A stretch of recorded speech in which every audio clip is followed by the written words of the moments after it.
नमस्कार दोस्तों, मेरा नाम है अंशुल चड्ढा और आप सबका स्वागत है आपके चैनल मिस्टिक पंडित पे।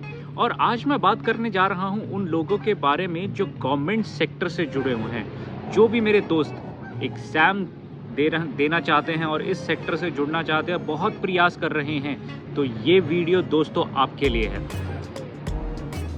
गवर्नमेंट सेक्टर में जुड़ने के लिए दोस्तों हमें एस्ट्रोलॉजिकली कैसे बेनिफिट उठाना चाहिए, तो ये वीडियो के माध्यम से आपको बहुत क्लियरली समझ आ जाएगा। मैं बहुत बड़ी वीडियो इसलिए नहीं बनाता दोस्तों, क्योंकि मैं चाहता हूँ आपको एग्जैक्टली वो चीज़ पता चले, ना कि मैं बहुत ही ज़्यादा बोलता जाऊँ और एंड में जाके उसका सोल्यूशन बहुत देर में आए।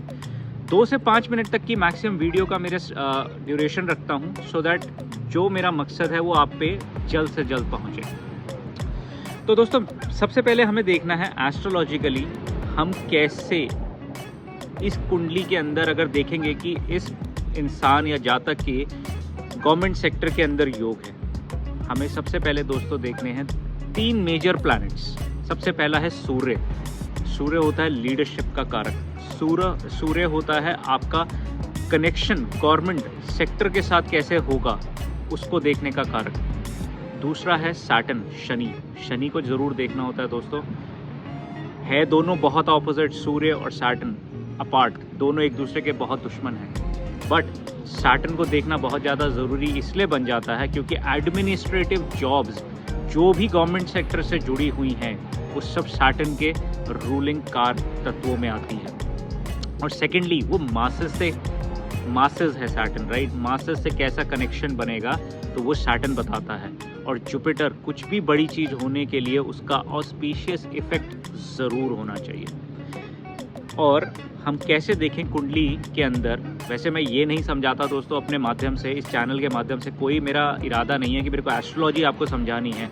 मैं सिर्फ़ और सिर्फ ये चाहता हूँ दोस्तों कि एस्ट्रोलॉजी के जो मेरा ज्ञान है, जो मैंने अपने गुरुओं से ज्ञान लिया है, वो सब लोगों को सरलता से समझाऊँ। मैं समझता हूँ दोस्तों कि हर कोई एस्ट्रोलॉजी में इंटरेस्टेड नहीं होता है, बट मेरा कहने का मकसद और वीडियो बनाने का हमेशा मकसद ये रहा है कि जब भी कोई भी आप इंडस्ट्री या किसी भी कार्य में ये जो चीज़ है अपने रोज़मर्रा की ज़िंदगी के अंदर अगर आप ले आते हैं तो आपको 100% बेनिफिट होगा।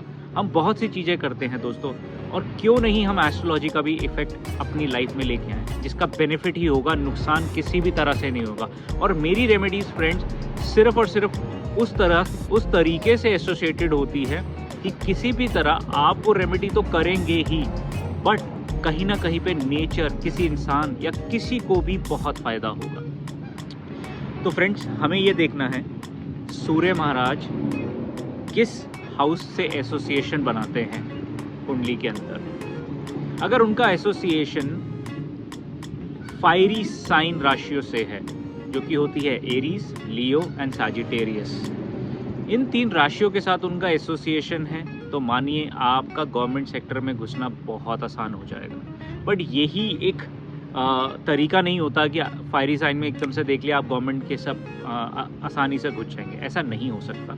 उसके पीछे बहुत सारे एस्पेक्ट्स देखने, कहाँ उनकी स्थिति है।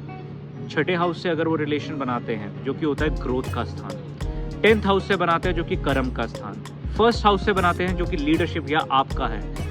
तो ये कनेक्शन बहुत ज़्यादा ज़रूरी, किसी तरह एस्पेक्टिंग हो रही है, किसी तरह मतलब उनकी लॉर्डशिप वहाँ से कनेक्ट हो रही है, तो वो ज़रूर देखना है। और साथ ही साथ सैटर्न और जुपिटर कैसे उस चीज़ को, उस हाउस को सपोर्ट कर रहे हैं, तो आप ज़रूर बहुत ही अच्छी तरह से इस इंडस्ट्री के अंदर अपना डंका जमा सकते हैं। तो दोस्तों बहुत डिफ़िकल्ट होती है गवर्नमेंट जॉब्स को पहले तो पाना, ठीक है, और खासकर जनरल कैटेगरी लोगों के लिए।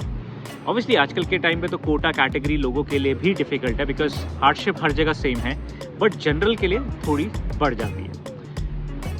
पर हम अगर इस चीज़ में बहुत ही ज़्यादा मेहनत करते हैं, लाइक मैं बहुत देखता था इंडिया में था जब मैं, कि दुनिया में इतने लोग लगे हुए हैं, खासकर इंडिया में तो मतलब बहुत लोग पैशनेटली बहुत मेहनत करते हैं गवर्नमेंट सेक्टर से जुड़ने के लिए, चाहे बैंकिंग हो, चाहे वो एडमिनिस्ट्रेटिव जॉब हो, मिनिस्ट्री हो, पॉलिटिकली हो, कुछ भी हो, बहुत मेहनत करते थे। तो अगर आप मेहनत करते हैं ना दोस्तों, तो अपनी रोज़मर्रा की ज़िंदगी में ये 2 प्रैक्टिसेस ज़रूर लेके आना। ये जो 2 रेमेडीज़ बता रहा हूँ ना माय डियर फ्रेंड्स, ये आपको 100% बेनिफिट देंगी। और देखिए रेमेडी दोस्तों 1 या 2 बार से नहीं होती है। 21 डेज का रूल जरूर अप्लाई कीजिए अपनी रेमेडी के ऊपर, उसके बाद देखना शुरू कीजिए कि क्या असर हो रहा है। तो सबसे पहली दोस्तों रेमेडी बनती है, आपने सूर्यदेव महाराज जी को सूर्य उदय के समय जल चढ़ाना है, लेकिन जल में लाल मूली डाल के उनके ऊपर फिर चढ़ाना है। और बहुत से मुझे पता है कि लोग पूछते हैं कि चरणों में जल गिर जाता है, वो सही है। आपकी इंटेंशंस क्लियर होनी चाहिए फ्रेंड्स। आप जिस तरह से करना चाहते हैं अपने कंफर्टेबिलिटी लेवल के हिसाब से, बट ये प्रैक्टिस पे लेके आएंगे।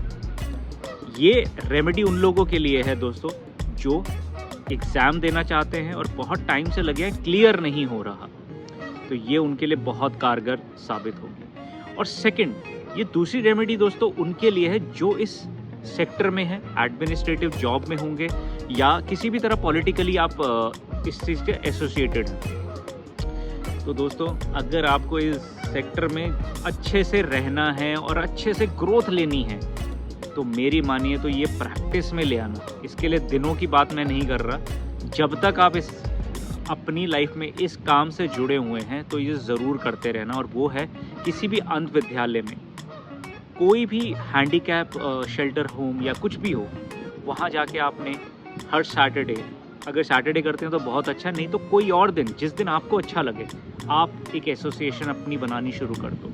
किसी प्रकार भी उनको दान दो, किसी तरह से अपना ज्ञान दो उधर। अगर किसी को ज़रूरत है आपके ज्ञान की, कुछ सपोर्ट करो। कोई हैंडीकैप बच्चा हो, कोई ब्लाइंड हो, तो इनको ये चीज़ें आप करोगे तो इस सेक्टर के अंदर दोस्तों आप घुसोगे ही नहीं, आप जीतोगे, और बहुत ही तगड़ी जीत होगी दोस्तों आप।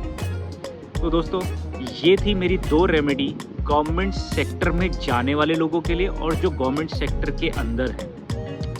ठीक है दोस्तों, मैं यहीं लेता हूँ पूर्ण विराम। और अगर आपको कोई भी मेरी वीडियो किसी भी तरह ज्ञानपूर्वक साबित हो रही है ना, तो प्लीज़ मुझे कमेंट करना। थैंक यू सो मच दोस्तों।